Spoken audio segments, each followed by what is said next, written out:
Vamos dar continuidade ao nosso conteúdo de leishmaniose visceral.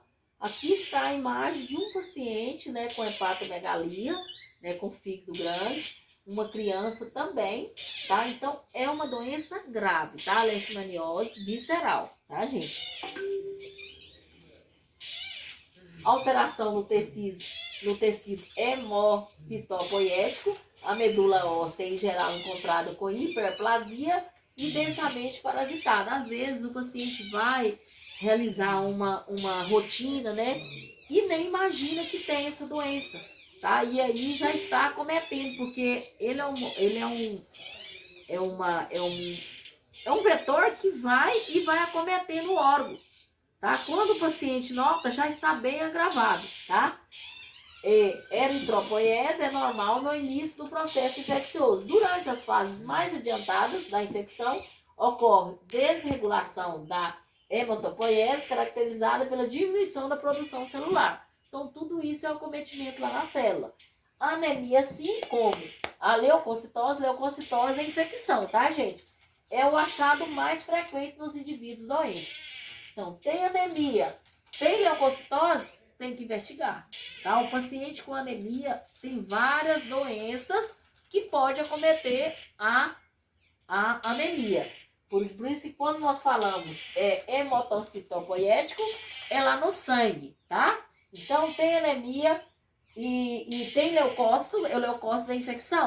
Vocês irão aprender também essa diferença nos exames de hemograma, tá? São poucas referências lá para vocês entenderem, que quando você vê, você já vai entender que o paciente tem uma infecção ou não. Alterações renais, né? A principal alteração que ocorre nos rins está relacionada com a presença de humor no complexo circulantes. Em muitos casos ocorre glomerulonefrite, tá? São acometimentos lá nos néfros, tá, gente?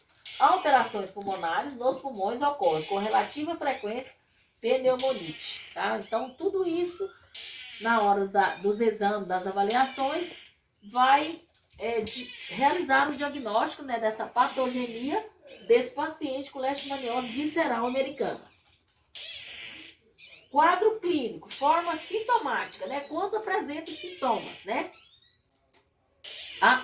Quando não apresenta sintoma, né, assintomático. Os indivíduos podem desenvolver sintomatologias pouco específicas que se manifestam por febre baixa recorrente, vai e volta essa febre, tosse seca, diarreia, sudorese, né, que é o suor excessivo, prostração e apresentar cura espontânea ao manter o parasita.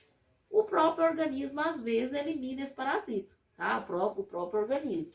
Sem nenhuma evolução clínica por toda a vida, tá? E tem paciente que né, quando é sintomático, eu vou passar para vocês também. O equilíbrio apresentado por esse indivíduo pode, entretanto, ser rompido pela desnutrição ou por um estado imunossupressivo, como na AIDS, ou decorrente de um uso de fármaco pós-transplante. Tá? Então, se esse paciente tem outros acometimentos, pode agravar mais a situação dele, tá?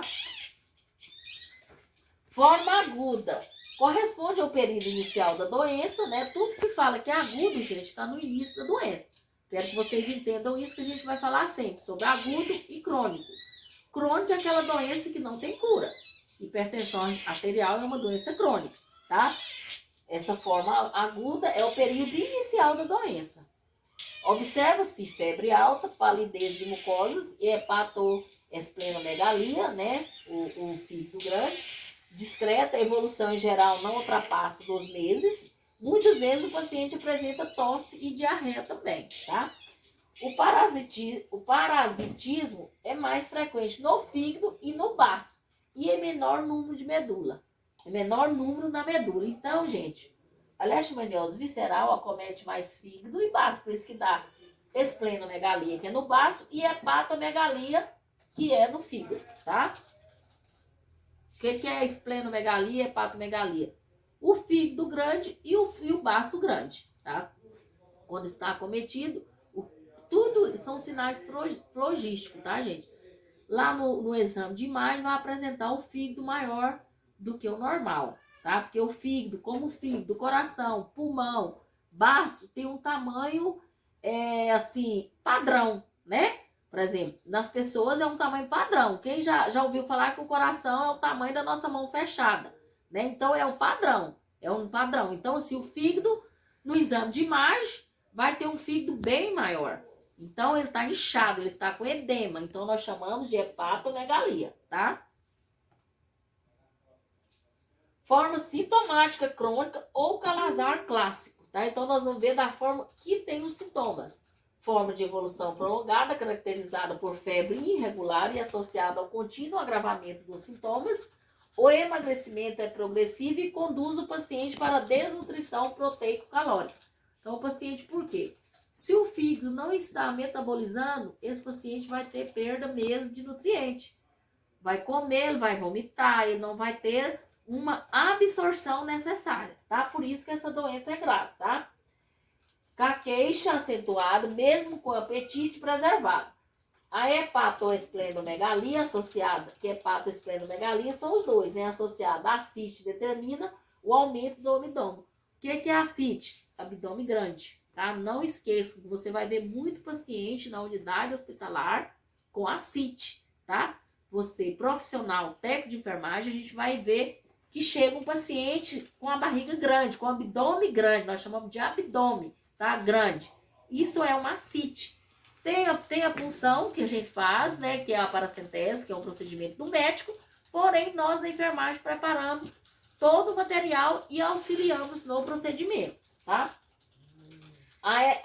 Aumento do abdômen, né? É comum edema generalizado, que é um inchaço, né? Além da barriga, também incha as pernas, o rosto, os braços. Dispneia, a partir da hora que o paciente tem ascite, o pulmão dele já é comprimido, vai desenvolver uma dispneia, que é a falta de ar, tá? Dispneia é falta de ar. Cefaleia, que é dor de cabeça, né? Tá comprometido, não tá metabolizando. Dores musculares, perturbações digestivas, epitáxio. O que é o epitáxio? Sangramento nasal, tá? Sai sangue pelo nariz. E retardo da puberdade. Então, esse paciente está todo comprometido se ele não tratar. Isso é a forma crônica da leishmaniose visceral. Quadro clínico. Uma vez que o calazar é uma doença de caráter debilitante e imunopressiva, as infecções bacterianas são especialmente importantes na determinação do óbito. São infecções comuns. Pneumonia, tá? Esse paciente está com ascite, esse paciente está todo comprometido, vai desenvolver a pneumonia, vai desenvolver a tuberculose, né? Através dessa água no pulmão, né? Esse líquido pulmonar também, que vai nesse abdômen. Diarreia e disenteria crônica, otite média e gengivite, tá? O otite média é dor no ouvido e acomete também a gengiva, que é a gengivite, tá? Tudo é inflamação da gengiva. Aqui está a imagem, tá? Da leishmaniose visceral, tá? Esse acometimento é nessa área aqui, né? A criança de 8 a 10 meses de infecção, hepatoesplenomegalia e distensão abdominal típica. Paciente em fase adiantada, caquético, né? Que já está na fase adiantada, ele está todo caquético, totalmente desnutrido, tá? E com hepatoesplenomegalia, diagnóstico e tratamento das doenças infecciosas e parasitárias, tá? Então é só para vocês entenderem, né? A, B, esse que está na fase aguda e esse aqui já está caquético, já está lá com a doença bem mais avançada. Diagnóstico. Pesquisa do parasita, né? Fazia pesquisa do parasita, exames, né? Análise. O diagnóstico parasitológico baseia-se na observação direta do parasita em preparações de material obtido de aspirado da medula óssea, baço, fígado e linfonodo através de esfregaço em lâmina de vidro, que é o ELISA, tá? Tratamento, quimioterapia, tá? Então, a leishmaniose visceral americana é tratada com quimioterapia. No Brasil, a droga de escolha é a glucantina, né? Que é a mesma, né, que eu falei para vocês, que é de distribuição gratuita na rede de saúde pública. O que eu falei, é gratuita, o paciente adquire lá na vigilância. Tratamento inespecífico para os casos de desnutrição, anemia, hemorragia e outras situações. E dar solução oportuna às infecções secundárias e concomitantes. Qual que é assim, a gravidade desta doença? Além de você ter que combater o parasita, tem as doenças oportunas que acometem esse paciente que está com mastite, está com esplenomegalia, está com hepatomegalia. Esse paciente está comprometido e susceptível a ter outras doenças infecciosas, tá? Iremos dar continuidade na próxima aula. Tenham bons estudos e obrigada pela atenção. Tchau, tchau.